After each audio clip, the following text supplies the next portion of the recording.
Good morning class. Today we will understand Microsoft PowerPoint. इसमें हम आगे देखेंगे add a slide theme from gallery. Gallery से हम किस तरह से थीम स्लाइड में सेलेक्ट करते हैं। Go to the design ribbon, select design theme from the theme tool बार।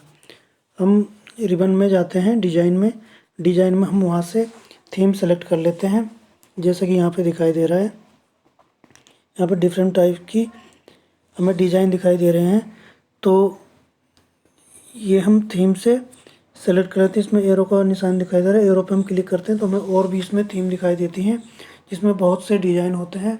इसमें से कोई सा भी हम डिज़ाइन सेलेक्ट कर लेते हैं, तो जैसा हम डिज़ाइन सेलेक्ट करेंगे वही हमारे पास स्लाइड में आ जाता है।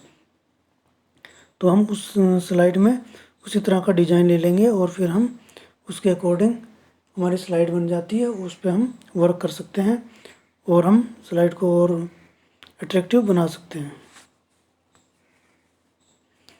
Slide transition. नेक्स्ट है slide transition. Go to the transition ribbon, select desired transition from tool bar.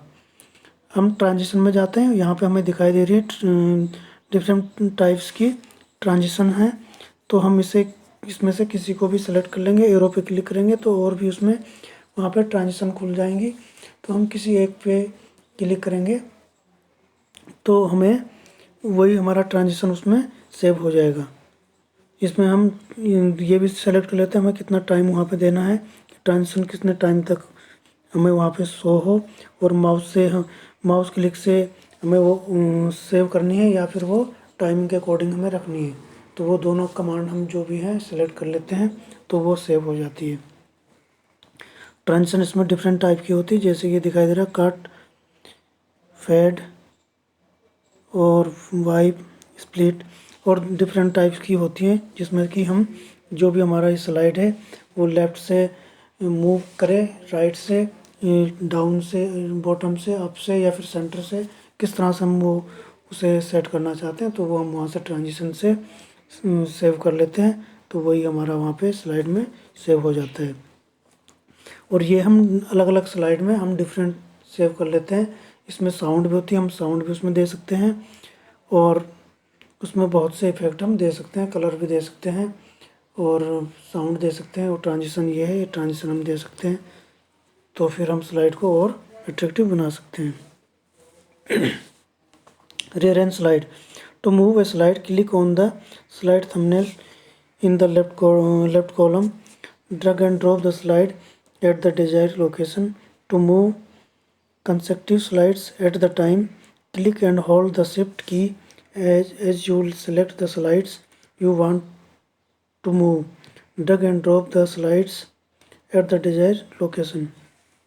हम स्लाइड को रीअरेंज भी कर सकते हैं, जैसे हम लेफ्ट में देखते हैं कि हमारी वहाँ पे स्लाइड 1 2 3 4 वहाँ पे हमें शो होती हैं, तो वहाँ से हम स्लाइड को रीअरेंज कर सकते हैं। अगर हम स्लाइड 1 को हमें स्लाइड 5 की जगह पे लाना है तो हम स्लाइड 1 पे क्लिक करेंगे और उसे माउस से ड्रैग करते हुए 5 नंबर पे ले जाएंगे, तो वो स्लाइड 5 पे आ जाएगी और बाकी जो स्लाइड है वो एक एक स्टेप ऊपर चली जाएंगी।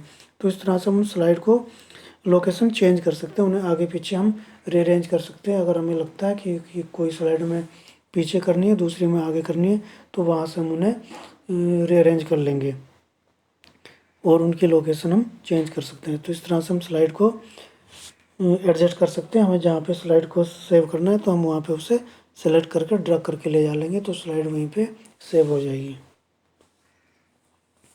नेक्स्ट है स्लाइड शो। जब हम स्लाइड शो करते हैं तो उसके लिए हम क्लिक करते हैं स्लाइड शो टैब पे और वहाँ से हम सेलेक्ट करते हैं from beginning, from current slide. तो जिस पे हम अगर हम क्लिक करते हैं फ्रॉम बिगिनिंग, तो हम शुरू की जो हमारी स्लाइड है स्लाइड 1, वहाँ से हमारा स्लाइड शो शुरू हो जाएगा और लास्ट तक जो हमने स्लाइड बनाई है वहाँ तक वो कंटिन्यू चलता रहेगा। लेकिन अगर हम करते हैं फ्रॉम करंट स्लाइड, तो फिर जो स्लाइड हमने ओपन की हुई है, अगर हमने स्लाइड नंबर 3 हमने ओपन की हुई तो फिर और हमने यहाँ पे क्लिक कर दिया फ्रॉम करंट स्लाइड, तो स्लाइड नंबर 3 से हमारा स्लाइड शो शुरू हो जाएगा और वो लास्ट तक चलेगा। तो इस तरह से हम स्लाइड शो कर सकते हैं। इसकी शॉर्टकट की होती है F5 से भी हम स्लाइड शो कर सकते हैं और हमारी जो स्लाइड है वो स्लाइड शो हो जाती है और उसे हम देख सकते हैं। तो उस पर हमने अगर माउस क्लिक किया हुआ है तो फिर वो जब हम माउस क्लिक करेंगे तो फिर वो स्लाइड नेक्स्ट आ जाएगी।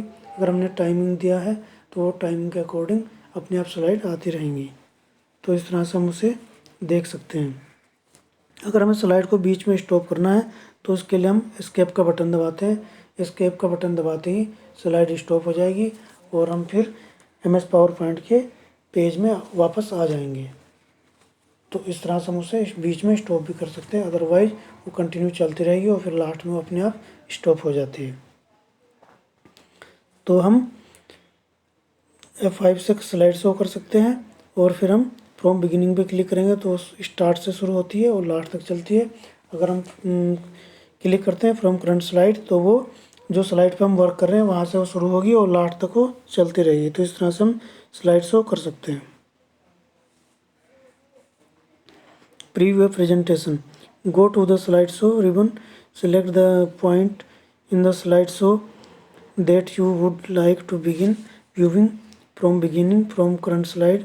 The shortcut key is F5. तो ये यहाँ पे भी दिया हुआ है कि इसकी शॉर्टकट की F5 होती है और इसे हम स्लाइड शो को फ्रॉम बिगिनिंग या फिर करंट स्लाइड दोनों तरह से हम इसे ओपन कर सकते हैं, शो कर सकते हैं। जिस पे भी हम क्लिक करेंगे उसी के अकॉर्डिंग वो स्लाइड हमारी ओपन हो जाएगी। बिगिनिंग से करते हैं तो शुरू से वो ओपन हो जाएगी। अगर हम करंट स्लाइड पे क्लिक करते हैं तो वो जहाँ पे हम स्लाइड में हैं तो वहीं से वो शुरू हो जाती है और लास्ट तक वो चलती रहती है। तो ये था slide presentation preview. Okay class, thank you.